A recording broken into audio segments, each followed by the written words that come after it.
I'm sure they're being inundated, but I thought it over and I called the local office. 6:45 the next morning, I got a phone call that actually wakes me up, and they said, we want to talk to you about the flight that you took in August. I said, oh, did the manifest match of any of the flights yesterday and my flight? He said, well, we can't tell you that. I said, well, look, I'll get ready and I'll come down to the federal building. He said, we're outside your house. We'll just wait for you. Wow, 7:15. So this was 6:45 in the morning. I said, and this is the only funny part of any of this, I said, how did you know where I lived? And there was a pause. He said, we're the FBI. We're the FBI, thank you.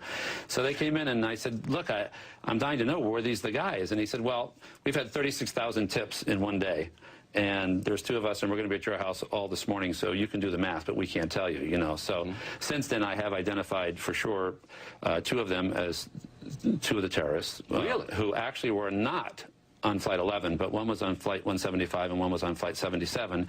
And I've been told unofficially, not by the FBI, but by someone else in actually a higher level of government, believe it or not, just through a coincidence, through a mutual friend, that all 4 of them were terrorists involved. As I explained to the FBI, they said, what was your first instinct? And aside from certain things like 4 guys getting on a transcontinental flight without any hand luggage, they said to me, you know, what did you think these guys were? I said, well, I thought they were either 4 law enforcement officers or 4 terrorists, in that they had that thing that guys who are undercover or on a mission have between each other.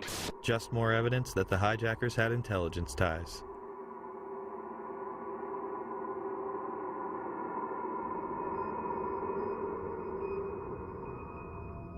There were almost certainly other targets. Maryland's governor on the morning of 9/11 stated that his police department had received threats prior to the attacks, not only against the targets that had been hit, but others. That came in today? Pardon? You mentioned threats on Maryland facilities. Are these threats that came in today? Yes. The head of our state police, Dave Mitchell, received a list of 11 sites across the country that were targets. Supposedly this list had been distributed prior to the explosions. Several of those sites were ones that were under attack.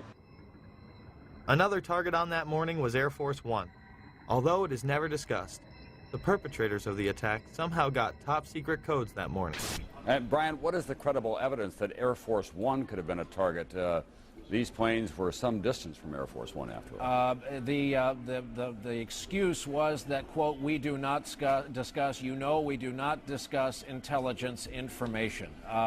Air Force One has been said to be a target in the past during President Clinton's trip to Bosnia during his first term, where they stopped in Aviano and switched out into 3 transport planes. Similarly, they were escorted by fighter jets, as they have in the past, while it is not routine. The White House insisting that the evidence was, and thus the zigzag flight path from Florida to Louisiana. The Air Force is insisting that the evidence is provable and credible that the aircraft and the White House were targets. Ari Fleischer, the White House press secretary, would be pressed on this issue. Florida. If you have a threat to Air Force One, it seems as though you're raising an additional threat that perhaps we don't know about. I'm sorry? Raising an additional threat? Involving one of those planes, one of those 4 planes, Ari, is that where the credible threat, or can you say, are we talking about something totally different? You're asking me, in essence, what the source of information is. And I think the American people... Go ahead. We accounted for those 4 planes and what their targets were. Is there, which by deduction, you would assume there is something else that we're talking about targeting Air Force One. There Can was... you make that assumption? I'm not going to lead you any further as to speculating about what was the nature of the threat to Air Force One. But as I indicated, and I'll say it again, it was real, it was credible. Planes that we have accounted for. I'm just not going to speculate about the nature of it. On September 20th, 2001, WorldNet Daily would report much more regarding the threat. The terrorist message threatening Air Force One was transmitted in that day's top-secret White House code words. As the clock ticked away, the Secret Service reached a frightening conclusion. The terrorists had obtained the White House code and a whole set of top-secret signals.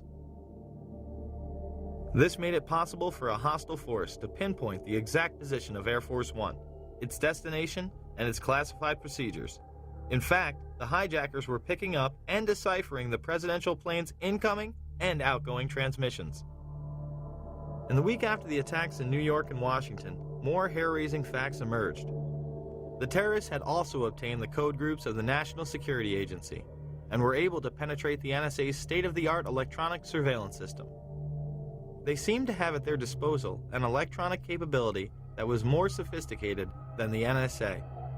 They also believe that the terrorists are in possession of all or part of the codes used by the Drug Enforcement Agency, the National Reconnaissance Office, Air Force Intelligence, Army Intelligence, Naval Intelligence, Marine Corps Intelligence, and the intelligence offices of the State Department and Department of Energy.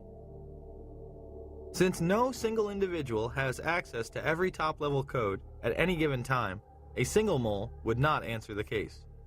It would have to be a large, widely spread number.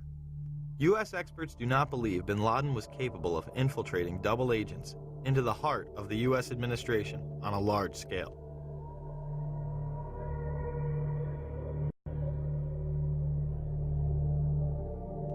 It shouldn't come as a surprise that Global Guardian, a mass Armageddon drill, was in full swing. The drill would pose all sorts of threats, and even mobilize command centers known as doomsday planes that housed top military personnel. Although originally scheduled for late October, it was moved up unexpectedly. One of these doomsday planes was on the scene of the Pentagon strike.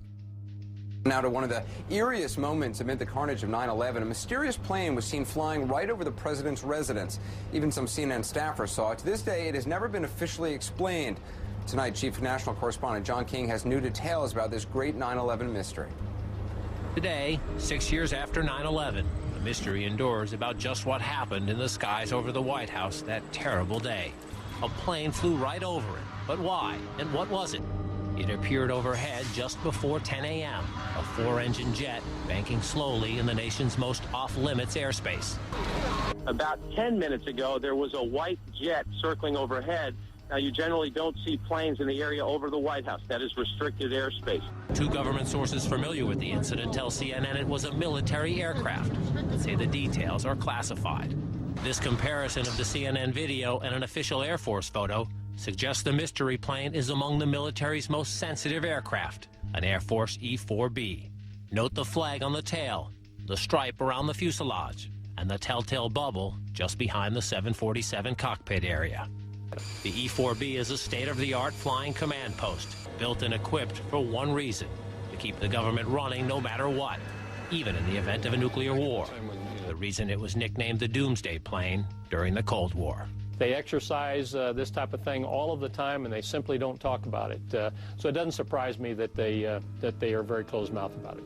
Ask the Pentagon, and it insists this is not a military aircraft, and there is no mention of it in the official report of the 9/11 Commission.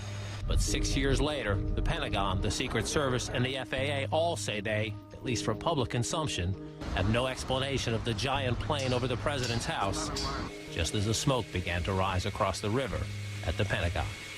There is also footage of another white mystery plane in the restricted airspace over New York City before the second attack. And as the second plane strikes the World Trade Center.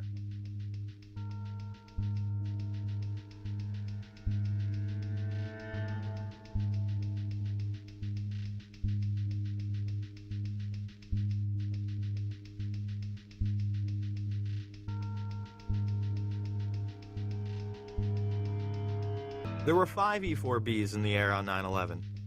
They are part of the continuity of government plans in case of an emergency.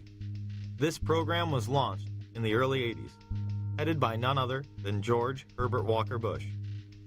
Was being made to consolidate continuity of government programs across several major departments of the government under one office, which turned out later to be called the National Program Office. As I understood it, this office fell under the jurisdiction of the Office of the Vice President. Then Vice President George Bush was the first in charge. On 9/11, this program was put into effect. This next one happens a lot these days. It seems like a story that is both reassuring and scary at the same time. This morning we learned that the vice president wasn't the only one sent to an undisclosed location on September 11th, that an entire backup government was and is still there and may be there for as long as anyone now at least can imagine. Traveling in Iowa, the president for the first time discussed a secret ongoing operation designed to keep the federal government running if Washington is paralyzed by a terrorist strike. I still take the threats that we receive from al-Qaeda killers and terrorists very seriously. The operation was first reported by the Washington Post and confirmed to CNN by several administration officials. The shadow or bunker government involves roughly 100 senior staffers from every cabinet department and major government agency. Operates primarily out of 2 secret bunkers in the eastern United States, and is charged with running the executive branch if communication with Washington is severed. The secret plan took shape in the minutes and hours after the September 11th strikes, as Mr. Bush took a cautious route back to Washington. And now, nearly 6